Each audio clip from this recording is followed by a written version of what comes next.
Ikaw ang tarantadong matanda. Ano ba naman ang laban sa'yo ng bata para saktan mo, ha? Dahil bastos yung pamangkin mo. Hindi niyo tinuturuan ng tamang asal. Marunong na sumagot sa nakatatanda sa kanya. Walang galang. Sa bagay manang-mana sa'yo eh. Halatang iisang dugo lang ang nananalaytay sa inyo.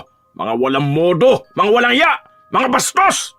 Naghahangad ka ng galang mula sa taong hindi mo naman ginalang? Malamang, ikaw ang pumatay dyan sa bago niyang alaga. Ano ba naman yan? Ilang taong ka na ba, ha? Matanda ka naman na, di ba? Bakit kung pumatol ka sa bata parang hindi tumandayang isip mo?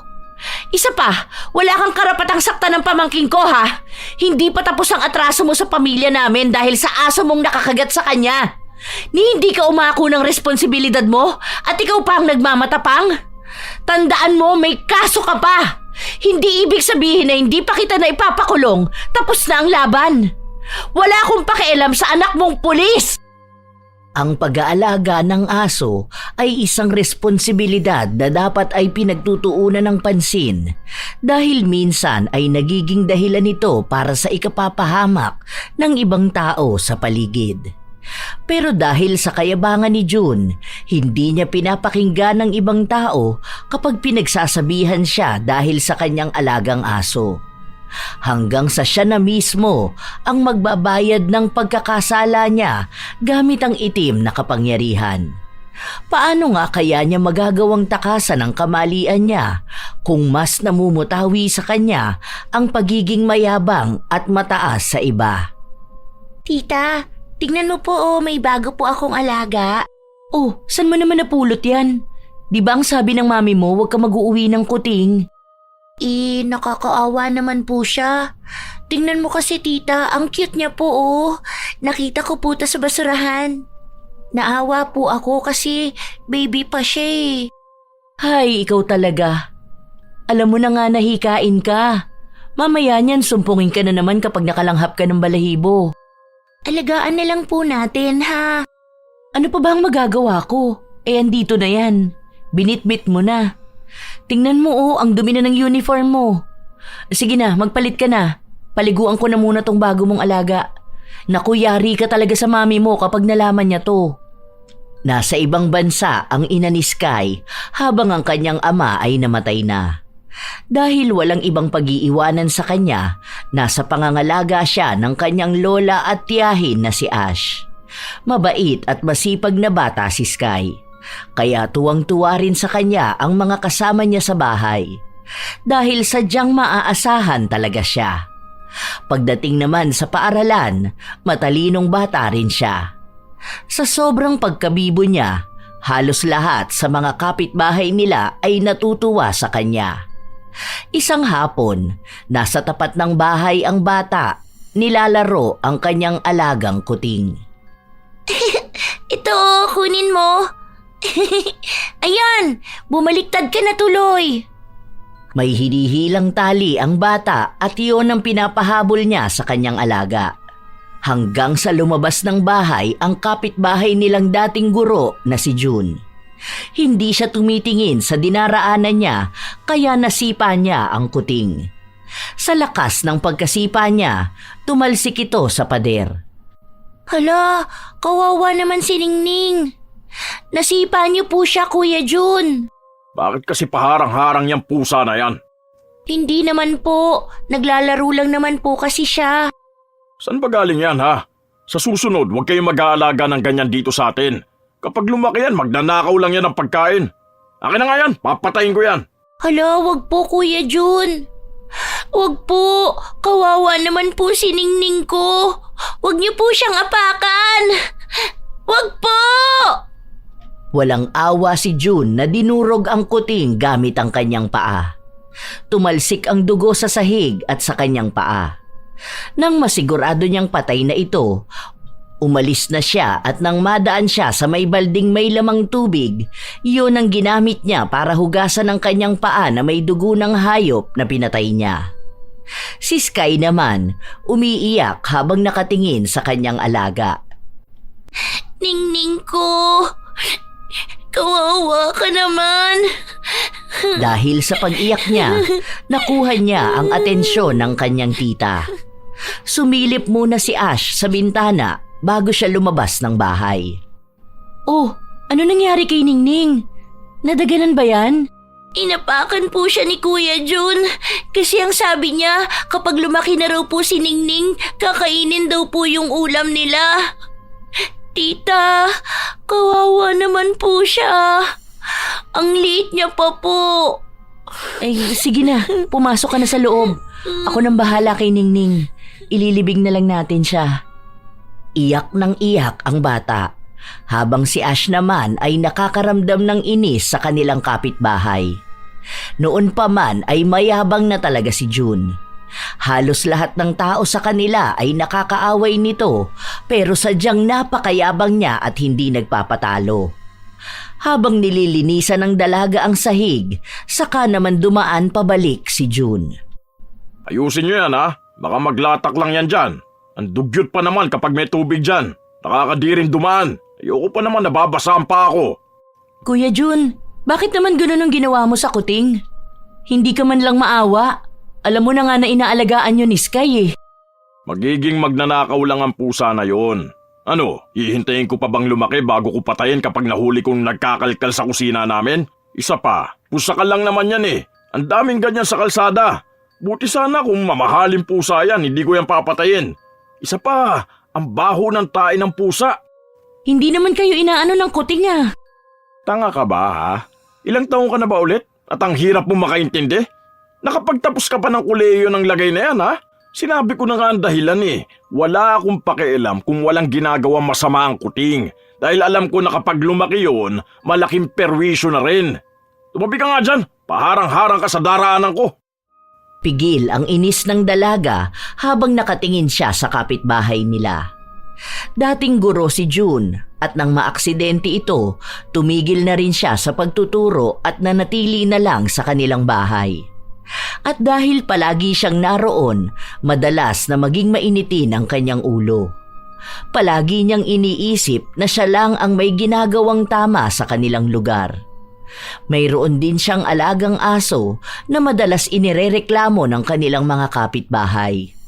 Kung hindi dudumi sa tapat ng kanilang bahay ang aso, bigla-bigla naman itong manghahabol ng tao. Ilang beses na rin itong inireklamo sa barangay pero mas matapang pa rin si June. May mga nakakagat na ang aso niya pero wala siyang pakialam sa mga yon. Sa halip na tulungan ang mga naaagrabyado ng kanyang alaga, magagalit pa siya sa mga ito at aakusahan sila na pera lang ang habol. Bata pa lang si Ash, kilala na niya si June bilang isang masamang kapitbahay. Ilang araw pa ang lumipas, nakalimutan na rin ni Sky ang lungkot sa pagkawala ng kanyang alagang kuting. Habang pauwi sila galing sa pagsisimba, may nadaanan silang nagbebenta ng mga sisiw na may kulay. Tita, bili mo po ako. Gusto ko po yung kulay pink. Hindi naman tayo pwedeng mag-alaga ng ganyan sa bahay. Wag na, saka na kapag nakalipat na tayo. Alam mo naman na walang paglalagyan niyang sisiw eh. Gusto ko po niyan. Sige na. Promise, kapag binilan mo ko niyan, ako na magtutupi ng mga panty mo. Sa dami ng babanggitin mong tutupiin mo, talagang panty ko pa no? Saan naman natin ilalagay yan ha? Kapag ba lumaki yan, iluluto na natin yan? Pang tinola? Sa kwarto ko na lang po. Sige na. Hay nako. Oo na, sige na. Pasalamat ka talaga, favorite ka ni tita eh. Ay, sa bagay, ikaw pa lang naman ang pamangkin ko.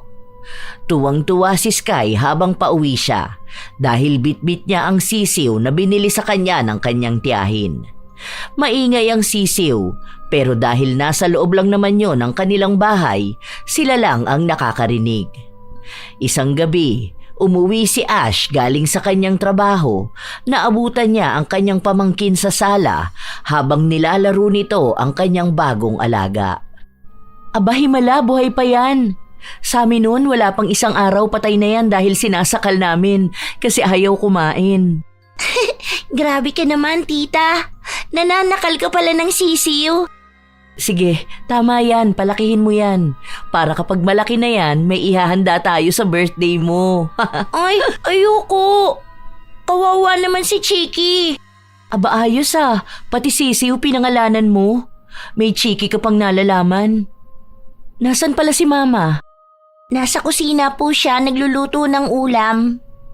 Papunta na sana ang dalaga sa kanilang kusina nang makarinig siya ng sigawan mula sa labas. Boses yun ng matanda nilang kapitbahay at si June. Kaya sumilip sa bintana ang dalaga para makinig sa nagiging pag-aaway. Nagsabi ang matandang babae na kasagutan ni June na kung ayaw niyang bantayan ang alaga niyang aso, itali na lang niya ito dahil nakakaperwisyo ng ibang tao. Pwede bang manahimik ka na? Patulog na ako, nag-iingay ka pang hinayupa ka. Hindi ko nakasalanan kung pabayakan lola kaya nakagat ng aso yung apo mo. Kung hindi kasi panay bingo ang inaatupag mo, sana nabantayan mo yung uhugin mong apo. Hindi ang kasalanan ng aso ko. Huwag niyo isisi sa hayop ang kapabayaan niyo. Bakit kasi hindi niyo ikulong sa bahay ang malilikot niyong mga bata, ha? Yang mga anak at apo niyong itali niyo. Aba ayos Yung aso niya ayaw itali, tapos ang tao ang ipapatali niya. Baliktad na ba? Yung hayop nang dapat malaya sa labas tapos ang mga bata nang mag-a-adjust? Sumagot ang kapitbahay nila at sinabing kailangan agad mapabakunahan ang bata at dapat yun sagutin ni June dahil siya ang may-ari ng aso. Pero hindi ito pumayag. Ipinaglaban niya pa rin na wala naman talaga siyang kasalanan sa nangyari. Kapag hindi ka na nahimik dyan, ipapupulis kita. Baka nakakalimutan mong mataas ang ranggo ng anak ko. Isang tawag ko lang sa kanya, sigurado kong dadamputin agad kayo dyan. Isa pa, walang rabies ang alaga kong aso. Mamahaling dog food ang kinakain nito at maalaga kami sa kanya. Mukha nga kayo pa mga timawa kayong may rabies eh. Mas malinis pa ang aso ko kaysa sa pagkatao nyo. Hindi ko sasagutin yung pagpapa-anti-rabies nyo. Matapos yung sabihin ni June, muli siyang pumasok sa loob ng kanilang bahay. Habang ang matanda at ang apo nilang nakagat ng aso sa binti ay iyak lang ng iyak. Hindi maikakaila ni Ash na nakakaramdam siya ng awa, lalo pat alam niyang salat sa buhay ang kapitbahay nilang yun. Para makatulong, lumabas si Ash at nag-abot ng kaunting pera. Inabisuhan niya rin na magpunta sila bukas ng maaga sa munisipyo para humingi ng tulong. Kahit na may ganoong problema nang nangyayari sa kanilang lugar, hindi pa rin pinipigilan ni June ang alaga niyang aso na magpagala-gala. Sa totoo lang, maraming gustong patayin na ang aso pero hindi nila yun pwedeng gawin dahil inoobserbahan din pati ang aso. Lalo pat karamihan sa lugar nila ay nakagat nito. Hindi rin nila basta-basta pwedeng saktan ang aso. Dahil sa oras na mahuli silang nanakit ng hayop, may karampatang parusa sa kanila. Ilan sa naririnig ni Ash ay ang mga reklamo nila na kapag ang aso ang nakapatay, hindi naman nananagot ang aso at may-ari. Isang umaga, habang nag-aayos sina Ash at Sky, nakarinig na naman sila ng sigawan mula sa labas. Ano na naman kaya yun? Nagulat ako, tita. Baka po may nakagat na naman ng aso. Baka nga. Dapat kasi pinapahuli na yung aso ni Kuya Jun eh. Sa totoo lang nakakatakot talaga yan. Tapos kapag gabi na, kapag umuwi ako, minsan nangahabol pa yan. Kaya dapat palagi ako may dalang panghampas. Subukan talaga ng aso na yan lumapit sa akin, ako papaluin ko talaga sa ulo yan. Kapag nagalit sa akin si Kuya Jun, papaluin ko rin siya sa ulo. Ang sakit kaya makagat ng aso. Nakagat ka na po ng aso dati, di ba? Oo, kaya nga takot na takot ako kapag may aso. Kapag nasa labas yung alaga ni Kuya Jun, hindi talaga ako lumalabas. Minsan kasi kahit nakatahimik ka lang bigla kang kakagatin. Kaya ikaw, yung payong na palagi kong pinapadala sa'yo, yun ang bibit-bitin mo ha. Para kapag nakita mong palapit sa'yo ang aso, hampasin mo agad. Kawawa naman ang aso. Aba, mas kawawa ka naman kapag nakagat ka nun. Mamaya marabis ka pa. O masaklap yung gano'n sa nangyari sa anak ni Ate Lara. 'Di ba? Halos ngat-ngatin na ng aso yung braso niya. Kawawa yun. Muntik pa mamatay yung bata. Tapos ang sasabihin lang ni Kuya Jun, wala namang utak yung aso, hindi katulad ng tao. Kaya sino raw bang may kasalanan? Malamang hindi ang alaga niya. Ay naku, ayan, dumami na naman ang pagdaldal ko. Tara na nga, bilisan mo na, baka parehas pa tayong malate. Paglabas nila ng bahay, muntikan pang maapakan ni Sky ang dumi ng aso. Mabuti na lamang ay nahila agad siya ni Ash. Inis na inis ang dalaga sa nakikita niya dahil nagkalat na naman sa harapan nila ang dumi ng alaga ng kanilang kapitbahay. Kung may oras pa sana, kakausapin niya si June. Pero dahil naghahabol sila ng kanyang pamangkin ay tinawag na lang niya ang kanyang ina para sabihin yun. Nang kinagabihan na yun, pasado 8:00 na nakauwi si Ash galing sa kanyang trabaho. Pagod siya sa biyahe, kaya marahan lang siyang naglalakad. Pagpasok niya sa iskinita, napansin niyang may nakaabang na aso sa kabilang dulo. Ay, eto na naman tong aso ni Kuya Jun. Nakaabang na naman ang mabibiktima. Shh! Shh! Dun ka! Shh! Ay sige, papaluin ko talaga ulo mo. Shh! Shh! Para mapalayo ang aso, pumulot ng bato ang dalaga at ibinato niya rito. Napatakbo naman ang aso at para hindi siya balikan, kumuha ulit siya ng bato.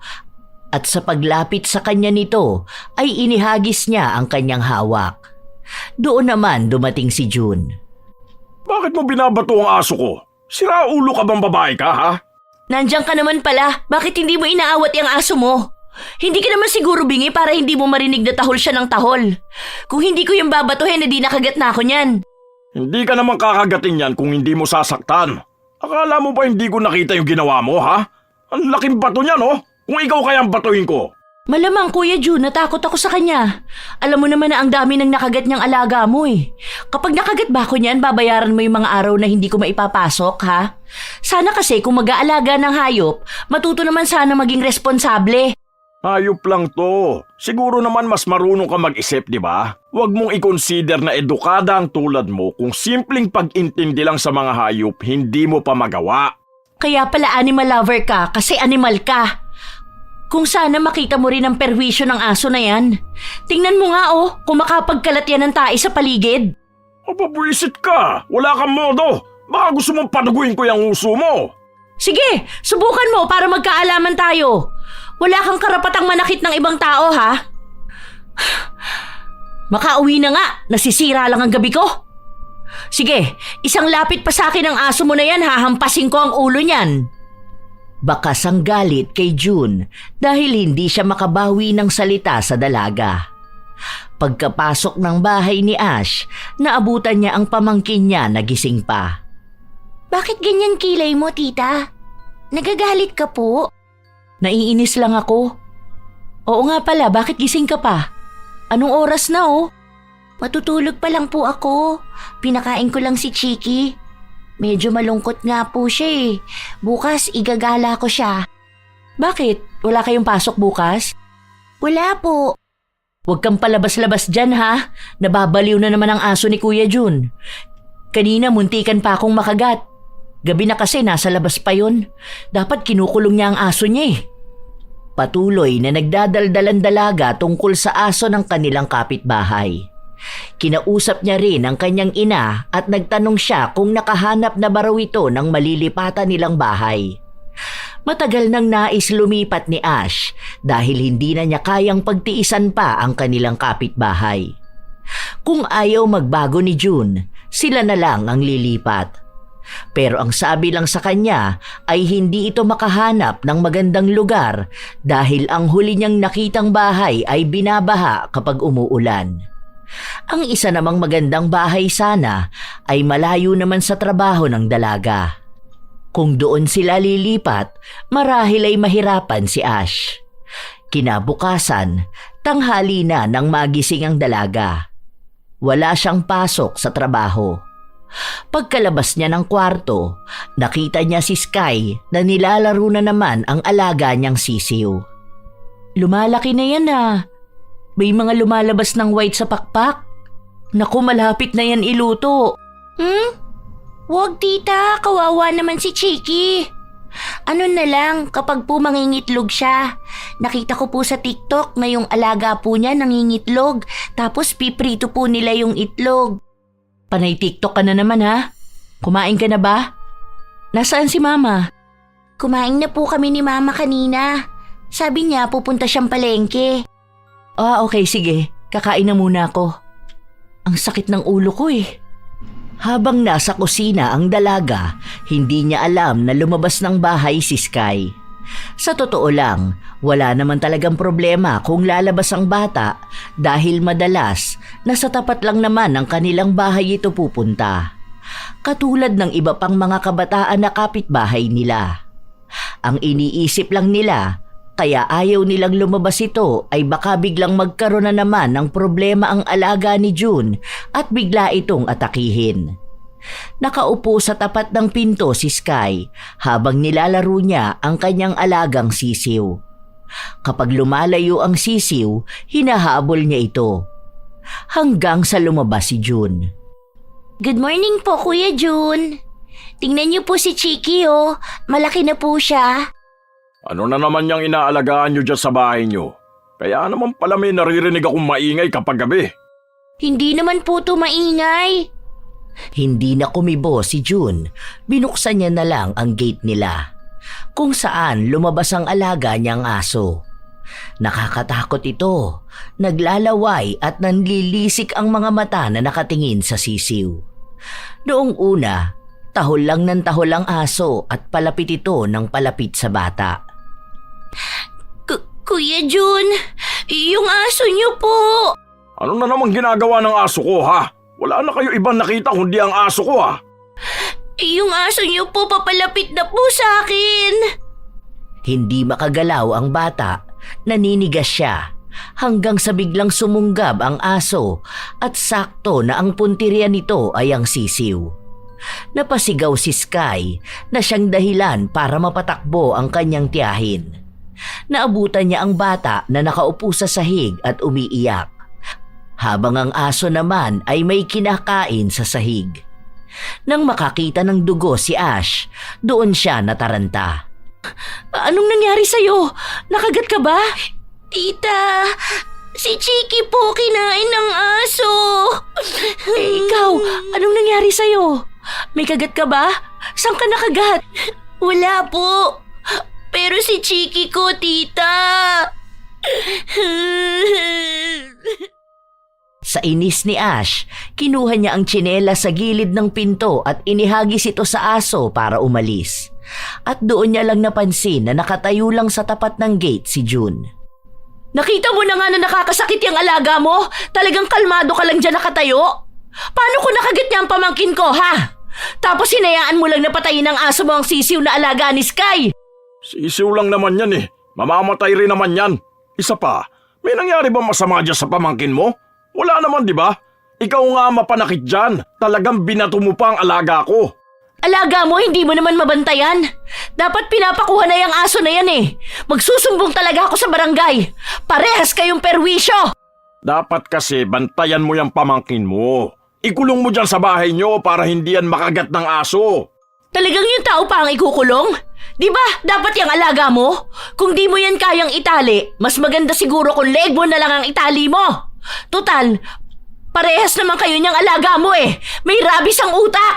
Ba't tarantado kang babae ka? Huwag mo akong pagsasalita ng ganyan.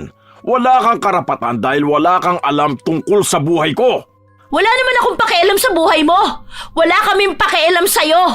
Ang inaano namin dito ay ang alaga mong aso. Kung hindi mo naman kayang disiplinahin yan, sana wag mo na lang alagaan, di ba?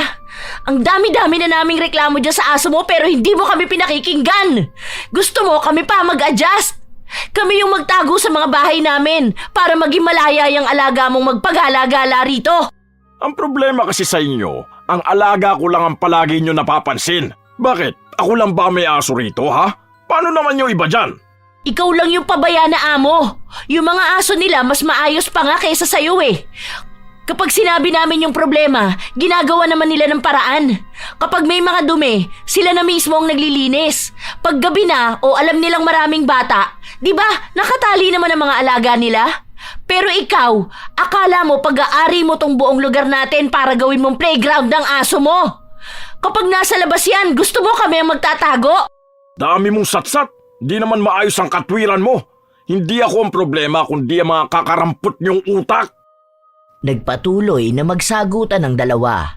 Walang pakialam si Ash kung mas matanda ang kaaway niya dahil ipaglalaban niya talaga kung ano man ang sa tingin niya ay tama. Kapag tumatahol ang aso, pinagbabantaan niya ito na hahampasin niya. Isa rin yun sa dahilan kung bakit galit na galit si June. Dahil ayaw tumigil ng dalaga. Umabot ang bangayan nila sa barangay. Pati oras ko sinasayang ko para lang harapin ka rito eh. Ikaw na bastos at walang hiyang babae ka. Tandaan mo to ha. Hindi ko makakalimutan tong pinaggagawa mo sa akin. Ikaw pa ngayon ang hindi makakalimot nito? Hindi ka pa ba nasanay na ang dami mong natatanggap na reklamo, ha? Kung tatawagin natin pati ang mga kapitbahay natin, marami ang tetestigo na pabaya ka sa alaga mo. Dapat kung hindi naman pala marunong maging responsabling amo, sana hindi na nag-aalaga ng aso, di ba? Wala ka kasing alam sa pag-aalaga ng hayop dahil hindi ka naman marunong magmahal ng hayop. Tignan mo na nga lang kanina, halos gusto mo saktan ng aso ko. Alam mo sa ginagawa mong yun kanina, pwede kita idemanda eh. Hindi ko alam kung anong mangyayari sa'yo kapag nakulong ka. Ha! Ako pa pala ang masama. Munti ka na nga makagat ng aso mo ang pamangkin ko eh. Anong gagawin mo kapag nakagat siya ha? Ni hindi ka nga nagbabayad ng pang-anti-rabies ng mga taong nakakagat ng alaga mo? Dahil hindi ko naman kasalanan kung nakakagat sila. Kumpleto rin sa bakuna ang alaga ko kaya wala yung rabies. Kahit pa wala yung rabies, ang usapan ay buhay ng ibang tao. Lalo na ngayon, ang daming kaso ng mga namatay dahil sa rabies. Hindi namin isusugal ang mga buhay namin at ng mga mahal namin para lang sa punyeta mong alaga. Hindi kami tutol kung gusto mo ng aso. Ang sa amin lang, sana maging responsable ka naman. Manahimik ka na sinabi. Wala namang patutunguhan tong pinaglalaban mo. Hindi pa rin naman pwedeng kunin sa akin ang alaga ko dahil hindi ako papayag kapag kinuha siya sa akin. Aba, baka magkamatayan talaga tayo. Pilit silang inaawat na dalawa, pero walang nais na magpatinag sa sagutan. Kapag sinabi na tumigil na si Ash dahil siya ang mas bata at babae, mas lalo siyang nagagalit dahil sinasabi niya na wala sa edad at kasarian ang magiging hadlang para maglabas ng saloobin sa taong tunay namang may kasalanan. Ang mga tao kasi sa barangay ay kakilala si June. May iba sa kanila ang malaki ang utang na loob sa kanya at takot sa anak niya. Para hindi magmukhang may kinakampihan sila, parehas na pinagsabihan ang dalawa. Pero kahit na ganon, ramdam pa rin ni Ash na may pinapaboran ang mga taong hinihingian niya ng tulong. Kaya walang nagiging maayos na aksyon sa problema namin eh. Mga duwag din tong mga to. Palibasa, hindi kayo ang napeperwisyo ng alaga ng lalaki na yan. Sana makagat kayo ng aso para alam nyo kung anong pinagdaraanan namin. Galit na umalis si Ash kahit na pinagbabati silang dalawa, hindi siya nakinig sa mga ito. Umuwi siya sa kanilang bahay at nang masalubong niya ang aso na masama ang tingin sa kanya, kinuha niya ang malaking kahoy sa isang gilid at hinampas ito. Isang hampas lang pero malakas kaya nagiiyak ang aso at tumakbo pabalik sa loob ng bahay ni na June. Wala akong pakialam kahit makita niya sa CCTV ang ginawa ko. Nakakabwisit ang aso niya. Ang akala ni Ash, isinantabi na ni June ang nangyari.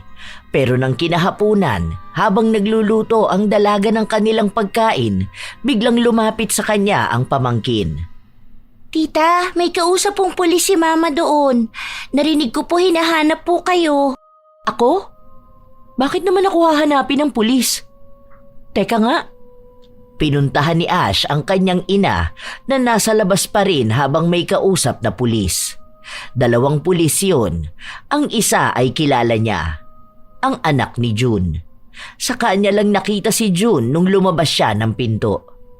Anong nangyayari? Kita mo? Sabi ko na nga ba nandyan yung anak mo? Tatago mo pa yung kriminal na yan. Ano na namang pinagsasasabi mo diyang kriminal ha? Ano bang ginawa ko sa'yo? Talagang tinawag mo pa ang anak mo? Nagalit sa kanya ang pulis na anak ni June at sinabi sa kanya na ang bastos niyang kausap.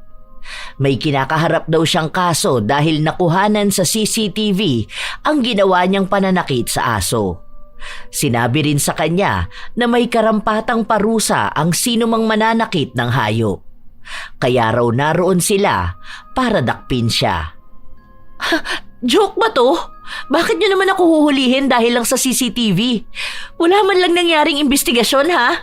Wala man lang warrant of arrest? Bigla na lang kayong pupunta rito sa bahay tapos sasabihin niyong ikukulong ako? Matapang ka talaga, no? Mas marunong ka pa sa pulis. Hindi ko kabisado ang lahat ng batas. Pero hindi naman siguro ako ganun katanga para sumama ng wala man lang warrant of arrest. Sige, kung may maipapakita kayo sa akin ngayon mismo, magkukusa akong pumunta sa presinto. Pero kung ginagamit nyo lang ang kapangyarihan at impluensya nyo bilang mga pulis, siguro sa atin, kayo ang mas makasalanan, di ba? Kung idadaan natin to sa korte, baka hindi lang itong ginagawa nyo sa akin ang pwede kong maikaso sa inyo. Ano pa bang hinihintay nyo? Bakit hindi nyo pakalad ka rin ng kriminal na yan? Subukan lang nila. Siguro naman alam niyang anak mo ang pwedeng mangyari kung sapilitan nila akong kukunin ng wala man lang papel na naipapakita na kailangan nga akong dakpen, di ba? Huwag naman sana kayo maging duwag na magtatago sa likod ng anak niyo dahil lang sa pulis siya. Aba, hindi ba dapat sa batas at katotohanan siya nagseserbisyo, hindi sa sumbong ng magulang? Sino bang pinaglilingkuran ng anak mo? Ikaw ba o ang batas? Mas lalong nagalit sa kanya si June at inutusan ng anak niya na kunin na ang dalaga para matahimik na. Pero hindi ito ginawa ng kanyang anak, lalo pat marami ring mga kapitbahay ang nakaabang sa kanila. Kung matapang si Ash at alam ang kanyang karapatan, maaari siyang matanggal sa serbisyo. Lalo na kung kakampi rin sa dalaga ang mga taong nasa paligid nila. Dahil hindi nila masindak si Ash, umalis na lang ang dalawang pulis. Nagbanta pa si June na makakaganti rin siya sa pamamahiya na ginawa ng dalaga. Hindi pa raw tapos ang laban nila dahil gaganti pa si June. Nang makapasok na sila sa loob ng bahay, kinausap si Ash ng kanyang ina ukol sa ginawa niya. Sinabi nito sa kanya na hindi siya titigilan ni June dahil nagtatanim ng galit ang kanilang kapitbahay. Bakit naman po tayo matatakot sa kanya?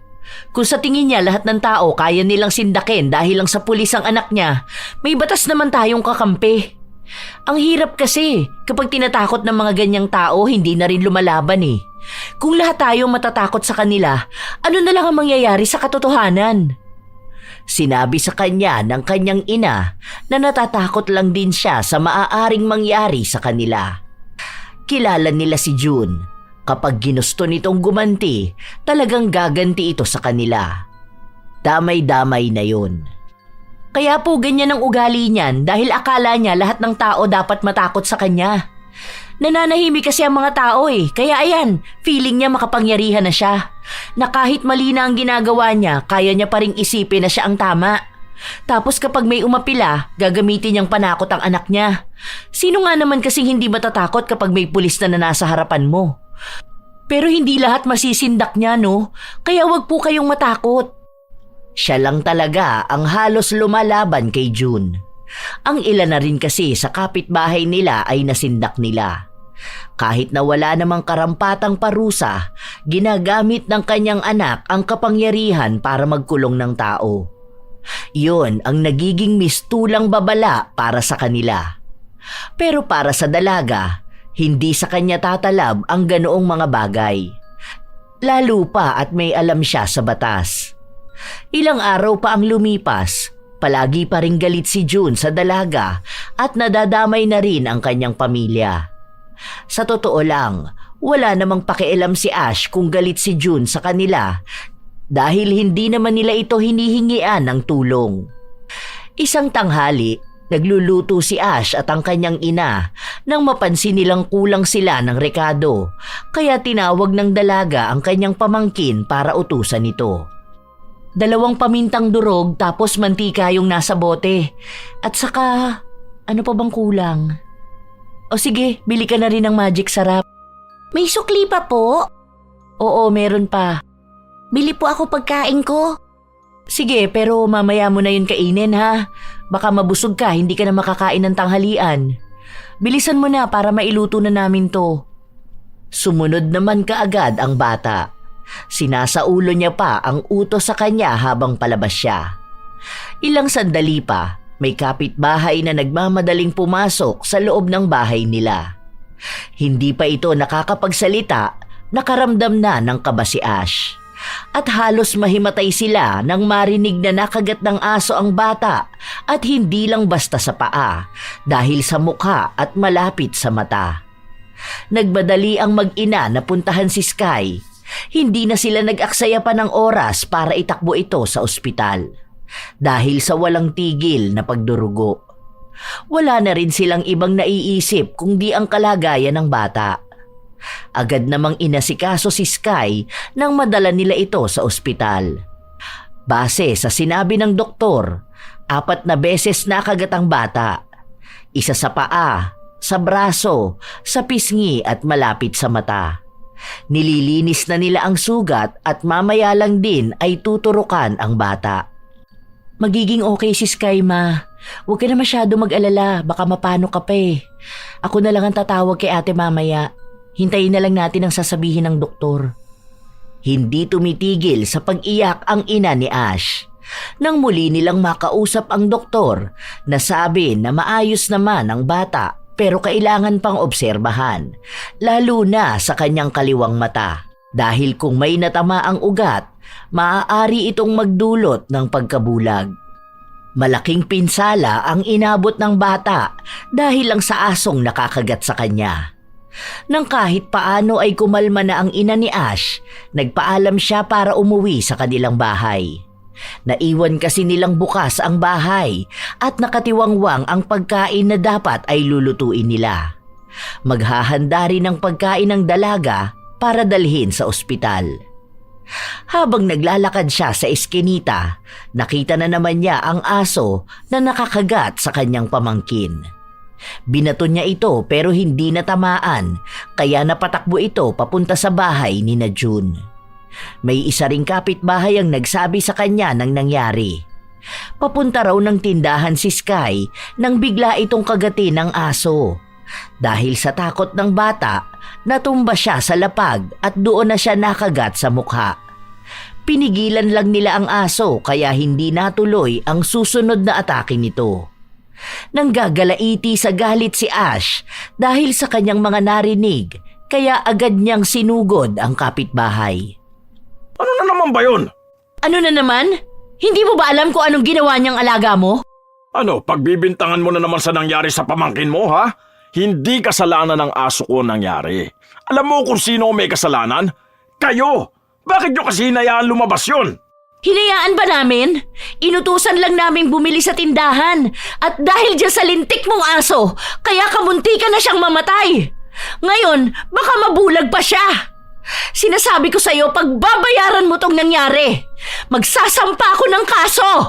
Bakit ako magbabayad? Aso ang nakasakit sa pamangkin mo, hindi ako. Kaya kung may dapat kang kasuhan, ang aso yun. Pero may nakakasuhan bang hayop, ha? Ang problema kasi sa'yo, nagagalit ka na agad tapos susugod ka pa sa bahay ko. Pinagyayabang mo may alam ka sa mga batas na yan, tapos ngayon magpapatawa ka sa harapan ko at sasabihin mo sa akin na magsasampa ka ng kaso? Akala mo naman natatakot ako sa'yo. Alam mo, hindi ko alam kung paano ka naging teacher nun eh. Bukod sa mahina yung kukote mo, baluktot pa lahat ng katwiran mo. Malamang, sino bang mananagot kapag yung alaga mo ang nakasakit? Malamang ikaw, dahil ikaw ang may-ari sa kanya. Responsibilidad mo, ano man ang gagawin ng alaga mo. Bahala ka sa buhay mo kung gusto mo akong kasuhan.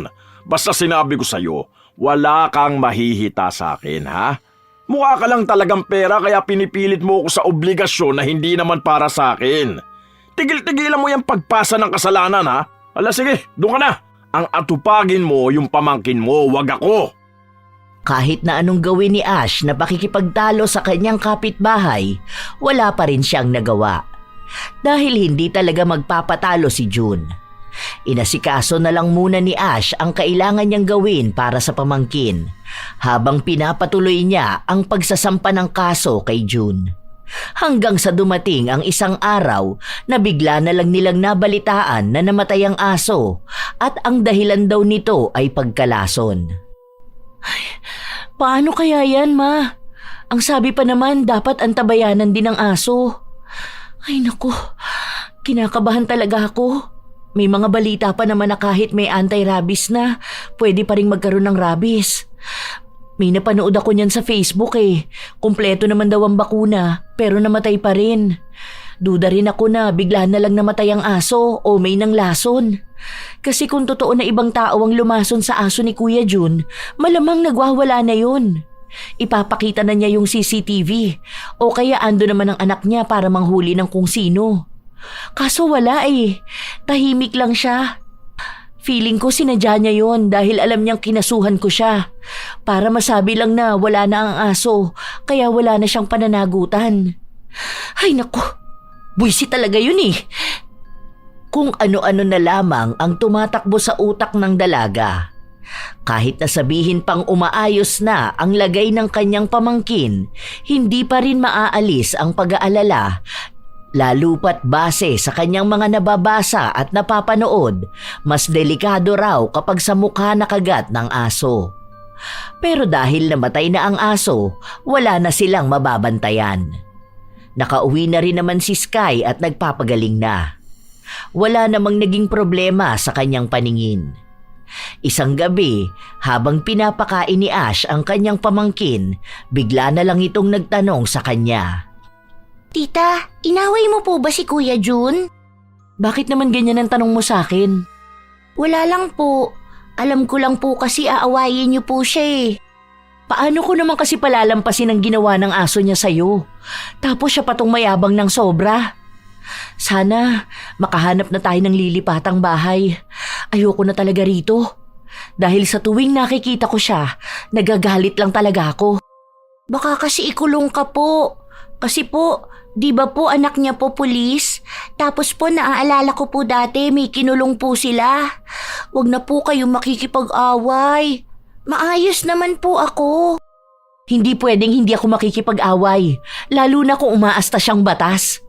Hindi ako makukulong dahil wala naman ako masamang ginagawa. Siya ang dapat na makulong dahil sa dami ng kasalanan niya. Alam mo, Sky, hindi ka dapat natatakot lalo na kung may ipinaglalaban ka talaga. Kung hindi ko ipaglalaban ang nangyari sa'yo, pwedeng mangyari ulit yun sa ibang tao. Paano kung mas malala ang mangyari sa kanila, di ba? Paano kung ikamatay nila? Pero wala naman na pong aso si Kuya Jun. Wala pa siyang aso ulit sa ngayon. Pero kapag itinigil ko ang pagkakaso sa kanya, malamang uulit yan sa dati niyang gawi. Naaalala ko pa nun, hindi ka pa pinapanganak nun. May dati kaming kapitbahay. May anak din yun, nakagat ng aso. Sila mahirap lang. Talagang mahirap kasi nangangalakal yung asawa nun. Tapos ang mga anak nila maliliit pa. Namatay yung bata dahil sa kagat ng aso. Tapos, hindi lang yun ha. May 3 pa. Iisang aso lang ang nakakagat. Inimbestigahan yun tapos bigla na lang nilang nakita na namatay yung aso dahil daw nalason. May protocol na kailangang obserbahan yung aso habang hinahanap pa yung ibang nakagat. Ayun, walang nangyari sa kaso niya kasi nga may anak din siyang pulis. Tumatango lang si Sky na para bang alam na niya ang kinukwento sa kanya ni Ash. Nang matapos kumain ng bata, pinainom na ito ng gamot. Ilang araw pa ang lumipas, naging abala sa trabaho ang dalaga at hindi pa rin nakakapasok sa paaralan si Sky, kaya madalas itong nasa bahay lang nila. Wala na ang asong problema nila pero hindi pa rin natitigil ang pagiging perwisyo ng kanilang kapitbahay. Wala pa ring nagiging usad sa kasong isinampa ni Ash dahil kahit ilang beses ipatawag si June, hindi siya nagpapakita. May proteksyon din siya sa tulong ng kanyang pulis na anak. Isang araw, habang nasa palengke ang magtiyahin, nakakita sila ng nagbebenta ng maliliit na itik. Dahil mukha itong magandang alagaan para sa mga batang katulad ni Sky, nagpabili na siya. Ayan na naman tayo sa itik. Nung nakaraan sisew, baka mamaya kapag may nadaanan tayo ritong nagbebenta ng rabbit, yun naman ang ipapabili mo sa akin. Mag-alaga ka na lang kaya ng isda, no? Sige po pala, bili mo rin ako ng isda. Oh, ayos ka. Saka na yan, hinihintay na tayo ni Mama. Tara na, saka hindi naman pet ang itik. Sige na po, bili mo ko ng itik. Wala naman ang kakain dyan kasi wala na pong aso si na Kuya Jun. Sige na po, tita. Ay nako, sige na nga. Ano pa bang magagawa ko? Ikaw na ang humiling, di ba? Tuwang-tuwa ang bata habang nakatingin siya sa kanyang bagong alaga. Nang makauwi sila, diretso agad sa kusina si Ash habang ang pamangkin niya ay nasa labas at ipinapakita sa mga batang kalaro ang kanyang alagang itik. Simula nang mawala ang aso ni June, naging malaya na ulit ang mga bata sa labas. Yun ang isa sa kinaiinisan ni June dahil marami na namang pakalat-kalat at maiingay na bata. Hindi katulad noong may aso siya, palagi lang nasa loob ng bahay ang mga yun. Pabili na kasi kayo ng itik. Ang cute kaya nito. Tingnan niyo ang haba ng uso. Habang pinapakita at nilalaro ni Sky ang kanyang alaga, bigla namang dumating si June. Papunta ito sa kanyang bahay. Dahil hindi siya tumitingin sa dinaraanan niya at kamuntikan na niyang maapakan ang bagong alaga ng bata, marahang naiharang ni Sky ang kanyang katawan na naging dahilan kaya muntikan ng matalisod si June. Ano ba? Bakit ka umaharang sa dinaraanan ko? Paano kung natalisod ako tumama ang ulo ko sa simento, ha? May pera ba kayong pampagamot sa akin? Sorry po, hindi ko naman po sinasadya. Muntikan niyo na po kasi maapakan ng alaga ko eh. Ano na naman niyang alaga mo? Itik? Sa bukid dinaalagaan yan, hindi rito. Intik na yan, ipapahamak mo pang buhay ko para sa walang kwentang itik na yan. Akin na nga yan! Wag po, akin po ito. Wag niyo pong sasaktan ng alaga ko. Ah! Tita! Kahit tawagin mo pa yan tita mo, baka gusto mong pilipitin ko rin ang leeg niya katulad ng ginawa ko rito sa itik mo. Salbahe ka! Salbahe ka! Papastos ka! Tuturuan kita ng leksyon! Malakas na pagbatok ang ginawa ni June sa bata. 2 beses niya itong ginawa at kasunod naman ay piningot niya sa tenga.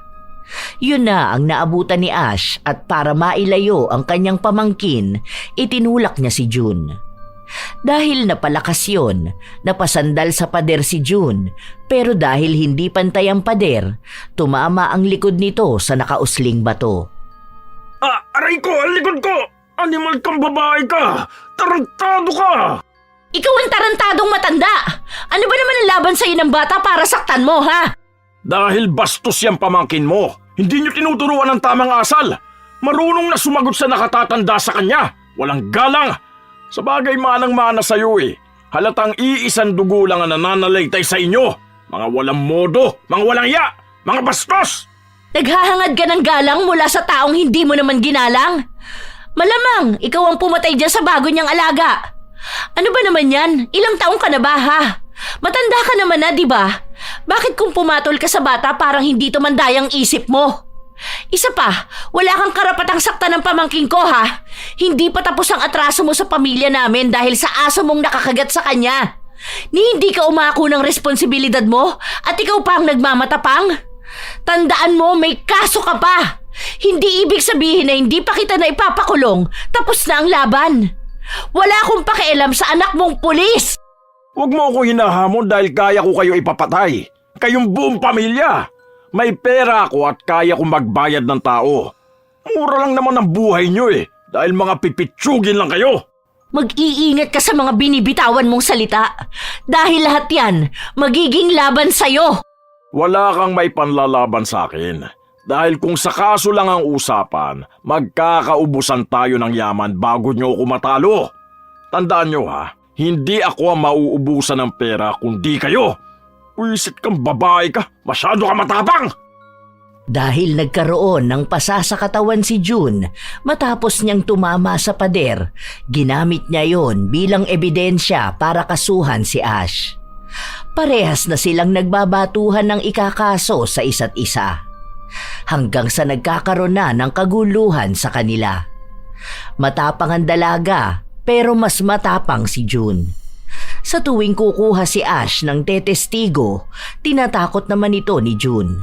Dahil simpleng mamamayan lang ang mga kapitbahay nila at takot na maaapektuhan sila sa awayan ng dalawa, hindi sila nakikialam. Kahit na naiinis si Ash sa ginagawa ng mga kapitbahay nila, naiintindihan naman niya na natatakot lang din sila para sa sarili nilang kapakanan. Hanggang sa umabot na sa punto na malaki na ang nagagastos nilang pambayad sa abogado. Kinausap na rin ng kanyang ina si Ash na huwag na siyang lumaban at humingi na lang siya ng tulong kay June. Para matigil na rin ang alitan nila, lilipat na sila ng bahay. Hindi pwede ang ganito.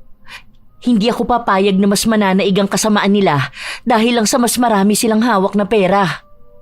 Gagawa ako ng sarili kong paraan para sa laban na to. Iisa na lang ang paraang naiisip ng dalaga. Matagal na niyang nais gawin yun pero hindi niya ginagawa dahil sa takot. Sa sitwasyong ginigipit na siya, wala na siyang ibang pagpipilian pa kundi ang lumapit sa mangkukulam. Litrato at tunay na pangalan ni June ang ibinigay niya.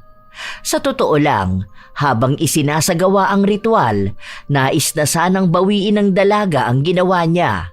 Lalo pat naiisip niya na maaaring may balik ang kasalanan na yun. Ngunit wala na siyang magagawa dahil nasimulan na ito. Kinabukasan lang din ay umepekto na ang pinagawa niyang kulam. Sky, punta ka nga kina Kuya Vic, tapos kunin mo yung pinasabay kong ampalaya. Ayoko po tita.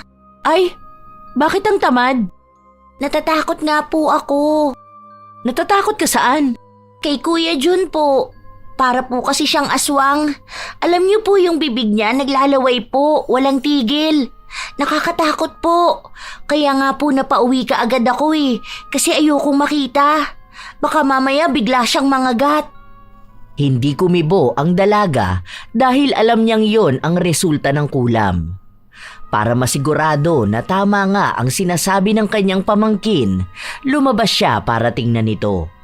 Pero wala si June. Ang bali-balita at usap-usapan ay naririnig ni Ash. Napansin na raw ng mga kapitbahay nila na naglalaway si June. Parang nga raw itong dati niyang aso na kapag nakakakita ng tao ay naglalaway. Ang hinala pa ng iba, baka may rabies ito. Dahil sa nangyayari kay June, ilang araw nang palagi lang siyang nasa loob ng kanilang bahay. Naabutan lang ito ni Ash na nasa labas noong papasok na ang dalaga sa kanyang trabaho. Maghaharap ba tayo sa korte bukas, Kuya June? Makakapagsalita ka kaya niyan? Iniinsulto mo ba ako? Oh, yung laway mo tumutulo. Dapat may dala kang pamunas Hindi dapat ganyan. Ang liit lang niyang panyo. Ang dala mo dapat, tuwalya. Tarantado ka! Huwag mo akong pakialaman! Hindi naman kita pinapakailaman Ano bang sinabi ko? Concerned lang naman ako dahil ang dami mong laway dyan sa bibig mo. Na paano ka ba kasi? Wala ka na dun! Napangiwi ang dalaga matapos niyang makita ang malagkit na laway ni June na umaagos sa kanyang bibig. Kahit na dumura pa siya, lunukin ng laway o punasan ito, hindi natitigil ang nangyayari sa kanya. Tila ba may irigasyon ng tubig sa kanyang bibig?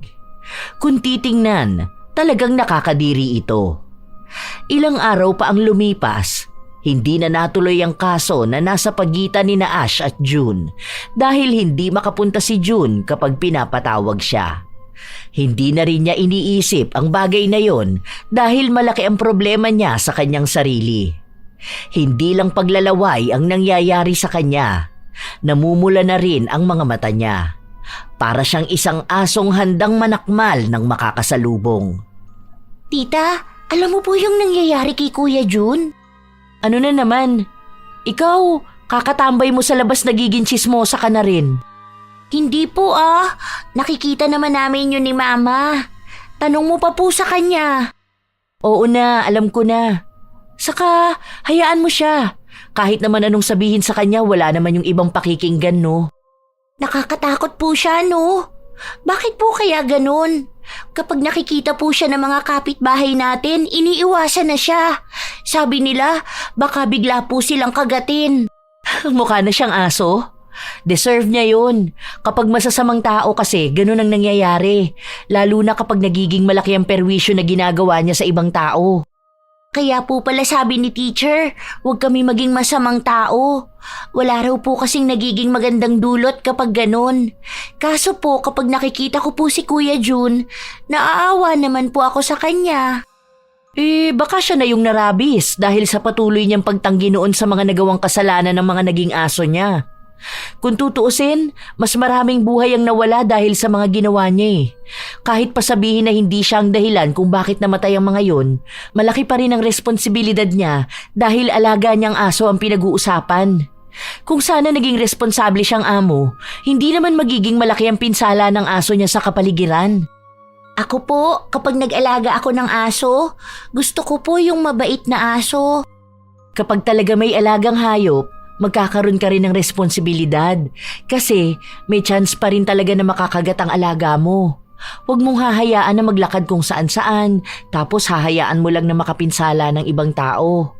Kasi kung ano ang ginagawa ng alaga mo, palagi yun magre-reflect sa'yo bilang amo. O tingnan mo, inuutusan kita kanina na kunin ang mga damit sa kwarto Dinala mo na naman ako sa mga chismis mo. Hala, sige na. Natawa na lang si Sky at sinabi na kapag malaki na siya, mag-aalaga rin siya ng aso.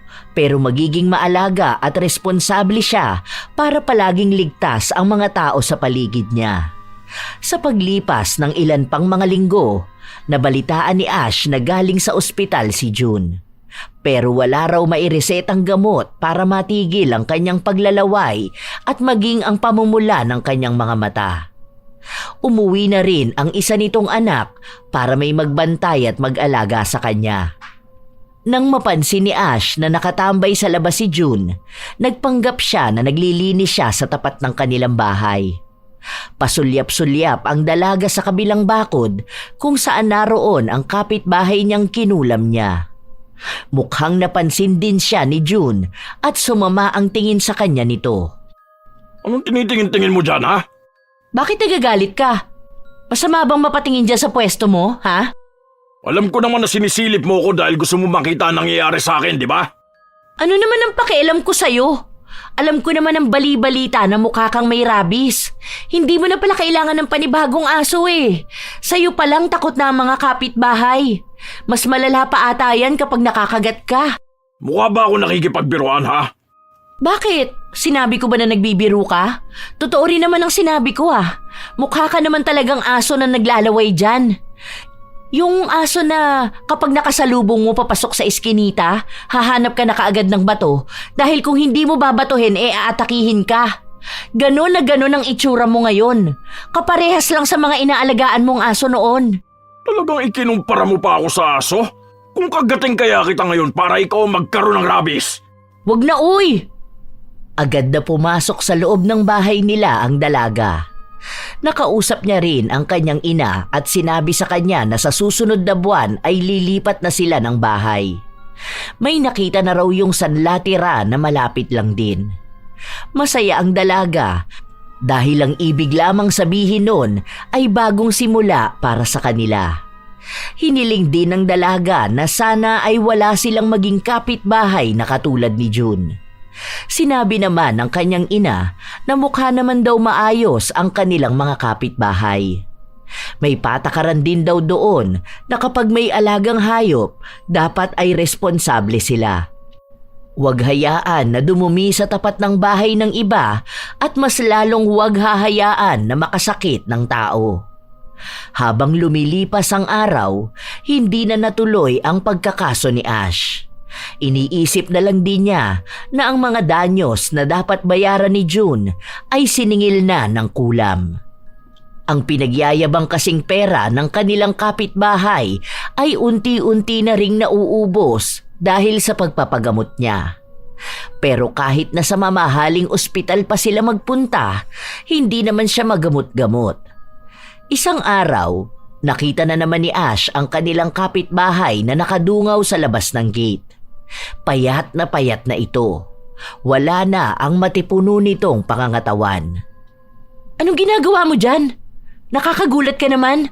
Akala ko kung sino na yung nakadungaw dyan. Para kang aswang na hindi ko maintindihan. Nakatingin lang ako sa paligid. Bakit? May masama ba? Bakit ka nagagalit? Nagtatanong lang naman ako sa'yo. Dahil naiinis ako sa inyong lahat. Lalo na sa yung buwisit ka. At bakit ako na naman? Ano bang ginawa namin sa'yo, ha? Kami ba ang dahilan kaya nakakarma ka? Dahil hindi man lang ako makabawi sa mga panlalait nyo sa akin. Tandaan nyo itong lahat Kapag ako gumaling, iisa-isahin ko kayong ipapakulong. Pagbabayaran nyo lahat ng mga pangungutya na ginawa nyo sa akin. Hintayin nyo lang. Kilala na kayo ng anak ko. Hanggang ngayon ba naman, Kuya Jun, ganyan ka pa rin mag-isip? Ang dapat mong malaman ay kung bakit ka ba nagkakaganyan. Magkaroon ka ng self-reflection para maintindihan mo ang sarili mo. Ang mga pagkakamali na nagawa mo sa kapwa mo. Kasi alam mo, masyadong mataas ang tingin mo sa sarili mo eh. Yung pagkakamali mo, sinisisi mo sa ibang tao. Kapag may gustong magtama sa'yo, pinapatahimik mo sa pamamagitan ng pananakot mo. Bakit ako magkakaroon ng ganyan? Hindi ba dapat kayong lahat? Kayo ang tumitingin na masama sa akin. Kayo ang tumatawa sa nararanasan ko ngayon. Wala naman kayong alam sa buhay ko, di ba? Hindi nyo alam kung ano ang dulot sa akin kapag nag-aalaga ako ng aso. Pero lahat kayo pinipigilan ako. Wala namang pipigil sa'yo kung alam mo kung paano mag-alaga ng aso. Wala naman kaming pakialam kung anong dahilan mo eh. Ang concern namin kung ano ang makakaapekto sa amin. Kuya Jun, para namang hindi mo alam kung anong ginawa ng mga aso mo nun. Ilan na ba ang umiyak sa harapan mo para humingi ng tulong sa'yo? Ilan na bang magulang ang inaway mo dahil gusto lang nilang mapaantay-rabies ang anak nila matapos makagat ng aso mo? Dahil mga tao sila, natatakot sila sa pwedeng mangyari. Pero wala ka namang ginagawa, di ba? Tapos ngayon, ayan, may kung ano nang nangyayari sa'yo pero ikaw pa rin tumataas ang tingin sa sarili. Kami pa rin ang mali. Hindi nyo lang talaga ako naiintindihan. Alaga akong mga aso ko. Kaya alam ko na kahit makakagat sila, wala namang mamamatay. Wala? Ano sa tingin mo sa buhay ng mga namatay, ha? Isa pa, feeling ko hindi mo naman din mahal ang mga aso mo eh. Imagine, kapag nagigipit ka na, bigla mo na lang silang pinapatay. Kasi kung totoong dog lover ka, alam mong mahalaga sila para sa'yo. Hindi mo sila lalasunin para lang pagtakpan ng pagiging irresponsable mo. Tapos kapag okay na ang lahat, kukuha ka na naman ng aso sa kung saan.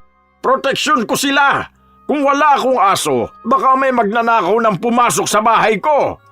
Proteksyon mo pala, bakit hindi mo na lang sila ikulong sa loob ng bahay mo? May gate ka naman. Diyan mo sila pagalain, di ba? Hindi yung kapag nasa labas ang aso mo, gusto mo kami ang nakakulong sa mga bahay namin. Tapos kapag sinakta naman sila, sa amin ka magagalit. Na para bang mas mahalaga pa para sa'yo ang mga aso kaysa sa mga kapitbahay mo? Huwag mo akong pangaralan. Bata ka lang, hindi mo ako kasing edad. Wala kang alam sa buhay. Kaya huwag ka magpanggap dyan na akala mo naman matalino ka. Hindi ka kasi nag-aalaga ng aso eh. Kaya hindi mo alam ang pakiramdam.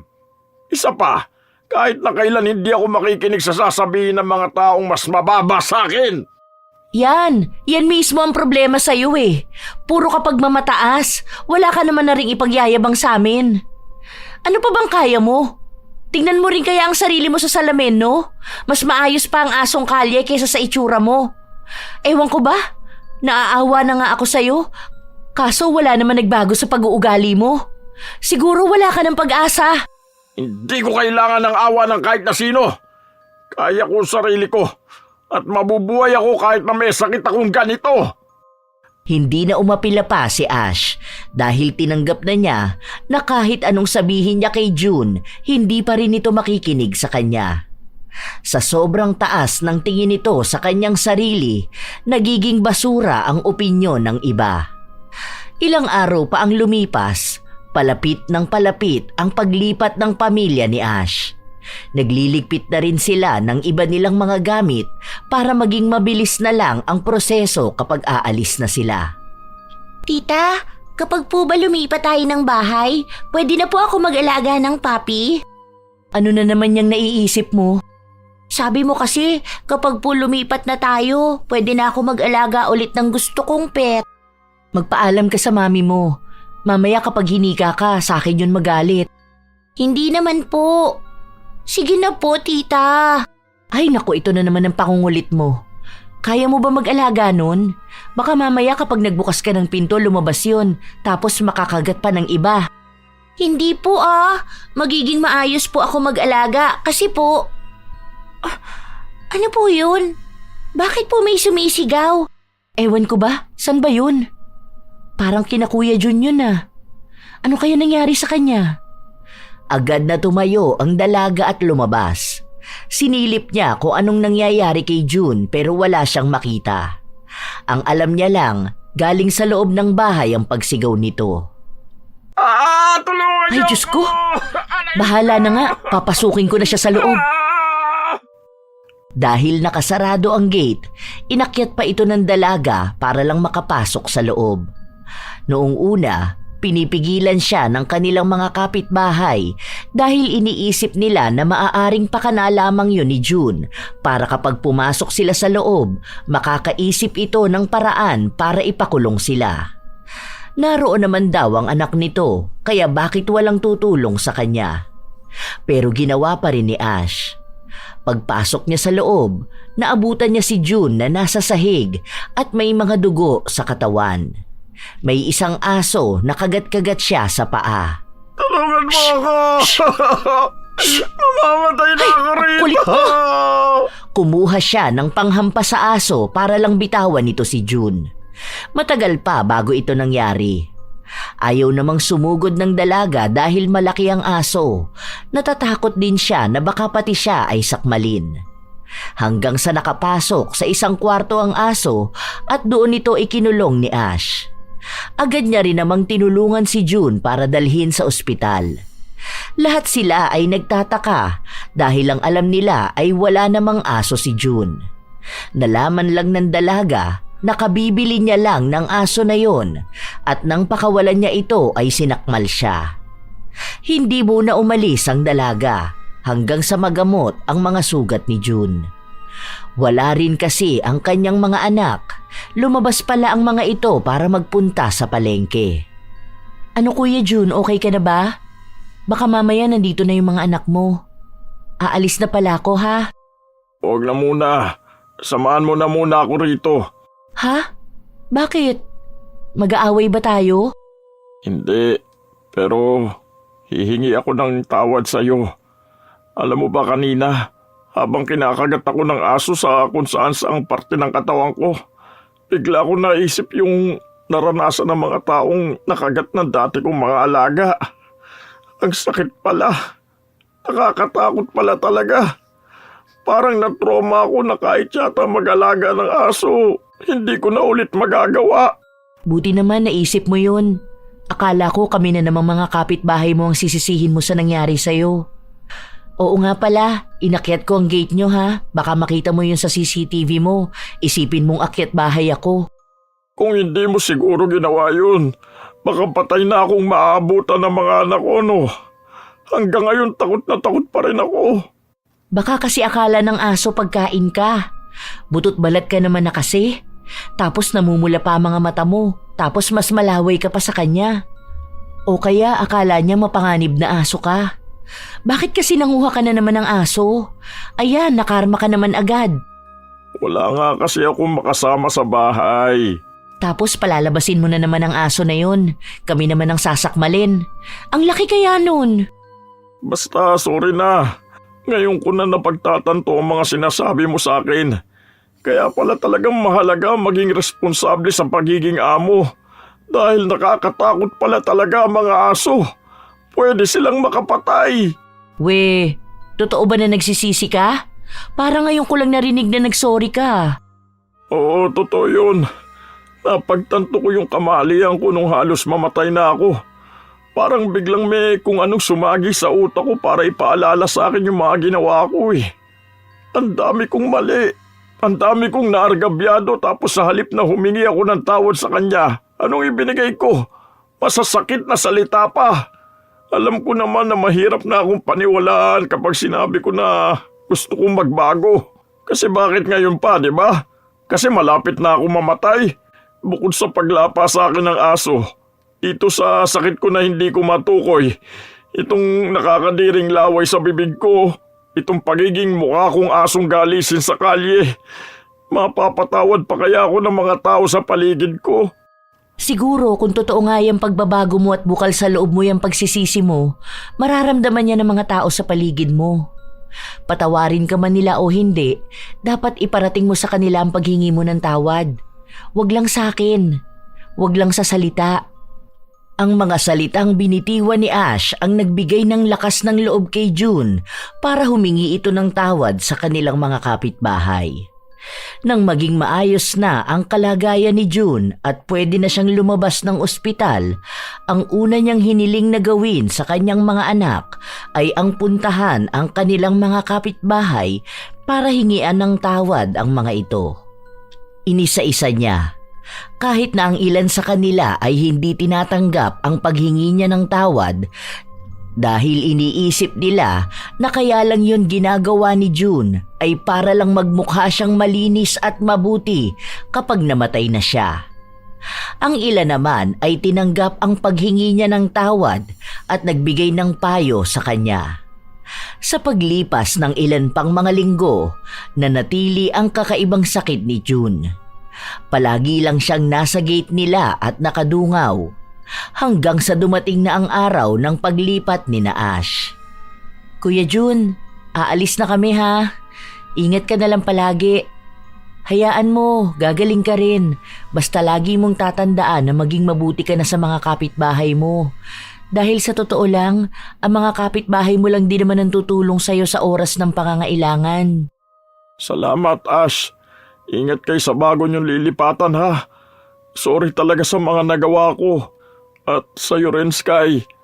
Hayaan mo, pwede ka na yatang mag-alaga ng sisiw na may kulay doon. Babay po, Kuya June. Sana po gumaling na po kayo. Ngumiti lang si June at kumaway sa mga ito. Hindi na sila magkapitbahay ni Ash na dati ay halos araw-araw niyang kabangayan. Bago umalis si Ash, pinabawi niya ang kulam na pinagawa niya kay June. May katagalan yun bago umepekto. Magiging kasabay ng paggaling ni June ay ang tuluyan niyang pagbabago. Simula ng araw na lumipat sila, bibihira na lang din ang nagiging balita nila kay June. Nalalaman lang nila ang kalagayan nito kapag may dati silang kapitbahay na nakakasalubong. Unti-unti na nga raw gumagaling si June at nagbago na rin ang ugali nito. Masaya ang dalaga kapag ganong balita ang naririnig niya. Dahil kahit na paano, may naitulong siyang maganda para sa pagbabago ng isang taong dati niyang kinasusuklaman.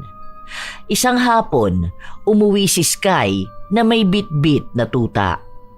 Oh, saan na naman galing yan? Napulot mo na naman? Hindi po, bigay po sa akin ni Kuya June. Nanganak daw po kasi yung aso niya. Ang cute po oh. Ikaw talaga? Ayan ka na naman sa alaga mo. O siya, halika na rito. Pangalanan mo na yung bago mong alaga. Basta ang promise mo sa akin ha, magiging responsable kang may-ari ng aso para walang ibang taong mapeperwisyo. Naging maayos ang buhay ni na Ash. Kahit ang mga bago nilang kapitbahay ay mababait. Ang iba sa kanila ay mayroong mga alagang hayop pero nakikita kung paano nila tuunan ng pansin ang kanilang mga alaga. Bilang maayos ang kanilang mga kapitbahay, sinikap din ni na Ash na maging maayos din sa kanila. Sa ganung paraan, magiging magaan ang kanilang mga buhay.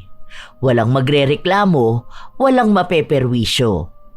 Hindi naman talaga maiiwasan sa isang komunidad na magkakaroon ng alagang aso, lalo pat isa ito sa pamamaraan para protektahan ang lugar o kanilang bahay laban sa mga masasamang tao. Pero ang pagkakaroon ng alaga ay isa ring responsibilidad na dapat ay bigyan ng pansin. Dahil ang pagkakamali ng iyong alaga ay pagkakamali mo rin bilang amo. Huwag hayaan na makasakit ang mga alaga para wala ring magdusang ibang tao. Maging mabuti ring kapitbahay dahil kahit na mataas pa ang tingin mo sa iyong sarili, darating pa rin naman ang araw na kakailanganin mo ang kanilang tulong. Huwag mong hahayaan na maging kalaban mo sila. Tandaan na ang aso ay tagapagtanggol lamang, ngunit ang tao ang dapat maging tunay na tagapangalaga. Hindi lang ng kanyang alaga, kundi pati ng kapwa. Ang pagiging responsable ay hindi natatapos sa loob ng sariling bakuran. Ito ay lumalampas patungo sa kaligtasan, respeto at pagkakaisa ng buong komunidad. Kayo rin ba mga apo? May kapitbahay ba kayong pabaya sa kanilang mga alagang aso? At kapag may nangyari na, sila pa ang galit? Ibahagi nyo naman ang inyong mga karanasan tulad ng kwentong ibinahagi ko ngayon. Naway may natutunan kayo at magsilbing paalala ito na ang responsibilidad sa alaga ay responsibilidad din sa komunidad. Shout out sa ilan sa mga masusugid na tagapakinig ng mga istorya ni Lola Telang. Ami Gonzaga, Carol Jen Macalindol at kay John Ray Angara.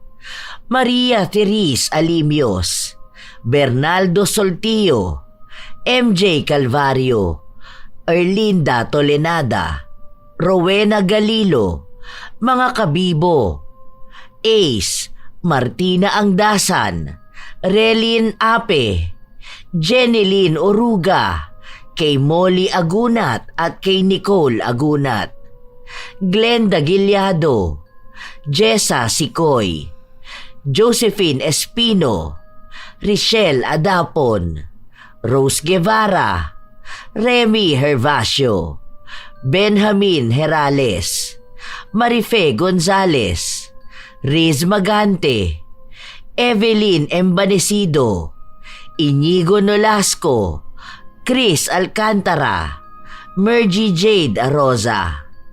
Salamat sa pakikinig ninyo, Lynn Buro, Chinita Closa, Corazon Damaulao, Pet Lover 34, Ash Marquez, Philippines 1992, Langga Galorio, Josefina Handayan, Hiramini, Kaiser Santa Ines, Janet Lozano, Korean TV, Tutsi Roll, Grace Celis, Emma Bandal, Marisa Villanueva, AM, Almin's Vlog, Mary Jane Raden, Angelica Angel. Shout out din sa inyo, Lucy San Jose, Da Badilla,